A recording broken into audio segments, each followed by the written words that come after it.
Breaking news చూస్తున్నాం. మేడారంలో Telangana cabinet భేటీ అయింది. ముఖ్యమంత్రి రేవంత్ రెడ్డి అధ్యక్షతన సమావేశమైన తెలంగాణ రాష్ట్ర మంత్రివర్గం పలు కీలక నిర్ణయాలకు ఆమోదం తెలిపింది. రాష్ట్రంలో గడువు ముగిసిన మున్సిపాలిటీలు, కార్పొరేషన్లకు ఎన్నికలు నిర్వహించేందుకు కేబినెట్ పచ్చజెండా ఊపింది. వస్తున్న ఫిబ్రవరి మాసంలోనే ఈ ఎన్నికలు నిర్వహించాలని ప్రభుత్వం నిర్ణయించింది. స్థానిక సంస్థల ద్వారా పాలనను మరింత చేరువ చేయాలని, పెండింగ్లో ఉన్న వార్డుల విభజన, రిజర్వేషన్ల ప్రక్రియను యుద్ధ ప్రాతిపదికన పూర్తి చేయాలని అధికారులను ఆదేశించింది. అలాగే పాలనా సౌలభ్యం కోసం రాష్ట్రంలో జిల్లాల పునర్విభజన చేపట్టాలని కేబినెట్ కీలక నిర్ణయం తీసుకుంది. గతంలో జరిగిన జిల్లాల విభజన గురించి అశాస్త్రీయతలు ఉన్నాయని భావిస్తున్న ప్రభుత్వం వాటిని సవరించి ప్రజలకు అందుబాటులో ఉండేలా జిల్లాలను, సరిహద్దులను మార్చాలని నిర్ణయించింది. ఈ పునర్విభజన ప్రక్రియకు అత్యంత పారదర్శకంగా చేపట్టేందుకు ప్రభుత్వం సిద్ధమవుతుంది.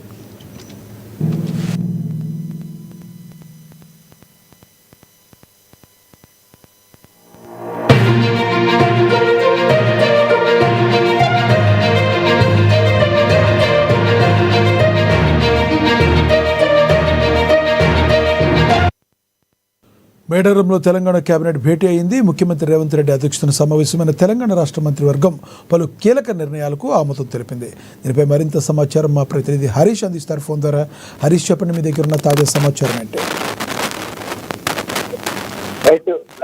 తెలంగాణ రాష్ట్ర రాజకీయ చరిత్రలోనే కూడా ఏదైతే సచివాలయంలో లేదా ప్రజాభవన్, ఇప్పుడు ప్రజాభవన్ గతంలో ప్రగతి భవన్ గా ఇవ్వడు, దాంతో కేబినెట్ సమావేశాలు జరిగాయి. మొట్టమొదటిసారిగా కూడా ఇప్పుడు హైదరాబాద్ వెలుపల ఒక ఏజెన్సీ ప్రాంతంలో 3 జిల్లాలకు సంబంధించిన సమ్మక్క సారలమ్మ సన్నిధిలో ఏదైతే కేబినెట్ సమావేశం జరిగింది. సమావేశంలో కూడా పలు కీలకమైన అంశాలకు సంబంధించి కూడా నిన్న నిర్ణయాన్ని తీసుకున్నారు. ప్రధానంగా 27వ కేబినెట్ కి సంబంధించి కూడా భేటీని ఇక్కడ మేడారం జాతరకు సంబంధించి కూడా సన్నిధిలో ఏదైతే ఇది ఏర్పాటు చేసుకోవడం పట్ల కూడా ఏదైతే ఆసక్తి క్రియేట్ చేసిందని చెప్పొచ్చు. దాంట్లో ప్రధానంగా కీలకమైన సంబంధించి కూడా నిర్ణయాలు తీసుకునే నేపథ్యం అయితే కనిపిస్తుంది. రాష్ట్ర వ్యాప్తంగా గడువు పూర్తయిన 116 మున్సిపాలిటీలు, 7 కార్పొరేషన్లకు సంబంధించి, అలాగే 2796 వార్డు డివిజన్లకు సంబంధించి కూడా త్వరగా ఫిబ్రవరిలో ఎన్నికలు జరపాలి. ఫిబ్రవరికి సంబంధించి కూడా మహాశివరాత్రి, రంజాన్ పండుగలు రాబోతున్నాయి. దానికంటే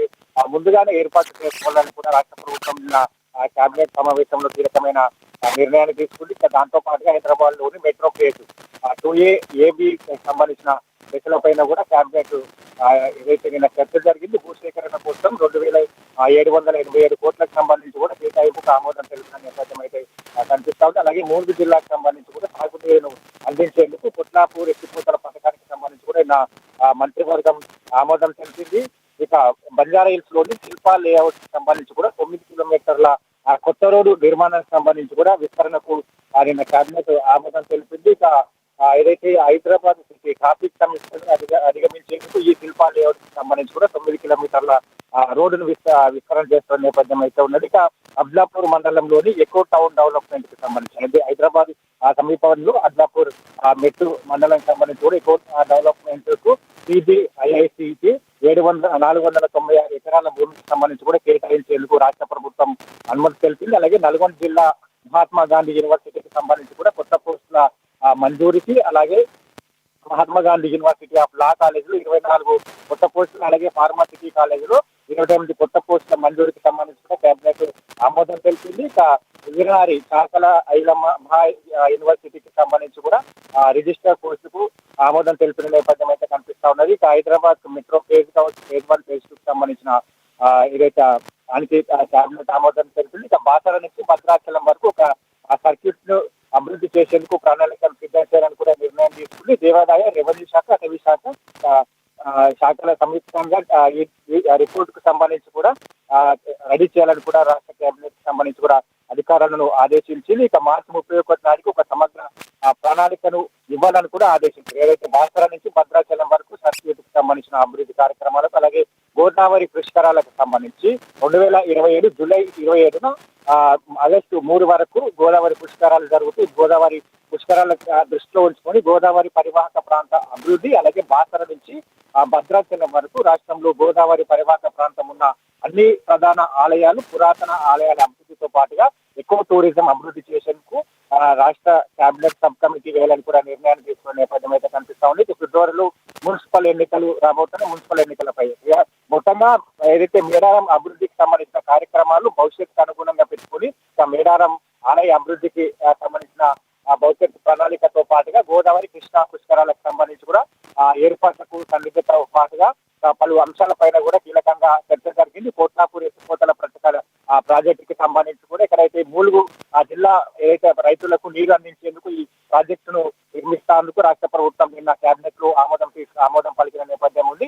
ఇక మొత్తంగా 27వ కేబినెట్ కి సంబంధించి కూడా కీలకమైన నిర్ణయాలు తీసుకుంది. ఇక దాంతో పాటుగా మరికొన్ని అంశాలపైన కూడా చర్చ జరిగింది. రైతులకు సంబంధించి కూడా రైతు భరోసా ఇచ్చేందుకు ఆ తేదీని ఖరారు చేసేందుకు అధికారులను ఆదేశించి దాంతో పాటుగా మరికొన్ని అంటే కాంట్రాక్టర్ కి సంబంధించి కూడా నేరుగా ప్రభుత్వ బ్యాంకుల నుంచి రుణాలు ఇచ్చేందుకు కూడా నిన్న కేబినెట్ లో చర్చ జరిగిన నేపథ్యం అయితే కనిపిస్తా ఉన్నది. కాబట్టి మొత్తంగా ఈ అన్ని అంశాలపైన కూడా నిన్న కీలకమైన చర్చ జరిగింది. దాని తర్వాత వీటన్నిటికి సంబంధించి కూడా మంత్రులంతా వెల్లడించిన నేపథ్యం ఉంది. ఇక ఈ రోజు ఏదైతే రెండు రోజుల పాటు నిన్న మంత్రివర్గం అంతా కూడా సీఎం రేవంత్ రెడ్డితో పాటుగా ములుగు జిల్లాలోని బస చేయడం జరిగింది. అరీసా హోటల్ కి సంబంధించి కూడా ఏదైతే కేబినెట్ సమావేశం జరిగిందో అక్కడే బస చేశారు. ఈ రోజు ఉదయం సీఎం రేవంత్ రెడ్డి సమ్మక్క సారలమ్మకు సంబంధించి కూడా నూతనంగా పునర్నిర్మాణం జరిపిన వనదేవతలకు సంబంధించిన కార్యక్రమాన్ని కూడా ప్రారంభించారు.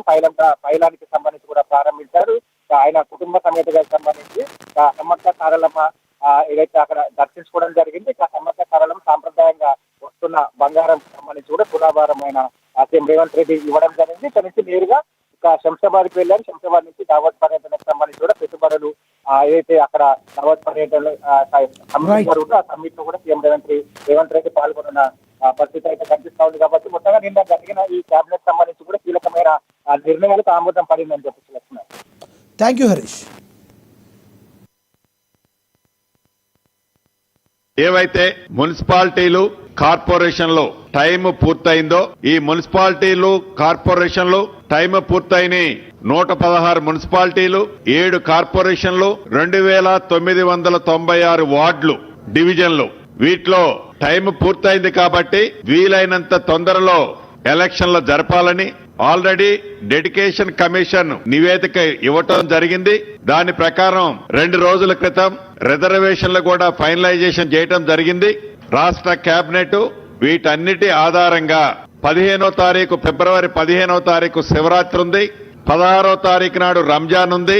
వీలైనంత మళ్ళీ ఆ తర్వాత పిల్లలకి ఎగ్జామ్స్ ఇతరత్రా ఉంటాయి. కాబట్టి వీలైనంత తొందరలో ఎలక్షన్లు జరపాలని ఈ రోజు ఏకగ్రీవంగా రాష్ట్ర కేబినెట్ ఆమోదించడం జరిగింది.